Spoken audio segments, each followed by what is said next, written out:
Pelaksanaan ibadah haji tahun ini masih berlangsung di Arab Saudi.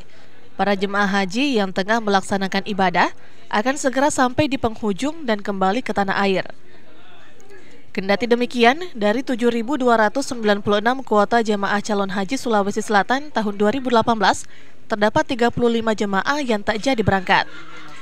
Saat ditemui pada Jumat 24 Agustus 2018, Kepala Bidang Penyelenggaraan Haji dan Umroh Kantor Kementerian Agama Wilayah Sulawesi Selatan, Haji Kaswat Sartono, mengatakan secara administratif, kuota tahun ini telah terpenuhi. Tetapi terdapat 35 seat kosong akibat jemaah calon haji diketahui meninggal dunia ketika secara aturan sangat tidak memungkinkan untuk diganti. Kuota tahun 2018 ini atau 1439 sesungguhnya secara administratif terpenuhi,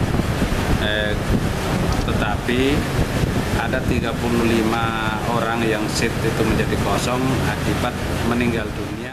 Sementara itu, jika sistem belum berubah, untuk tahun depan diperkirakan bahwa jumlah kuota tahun depan sama dengan jumlah kuota tahun ini, yakni berdasarkan jumlah umat Islam pada masing-masing daerah dengan perbandingan 1.000 umat Islam diwakili satu jemaah haji. Maharani Yasser, Fajar TV dan Fajar Radio melaporkan.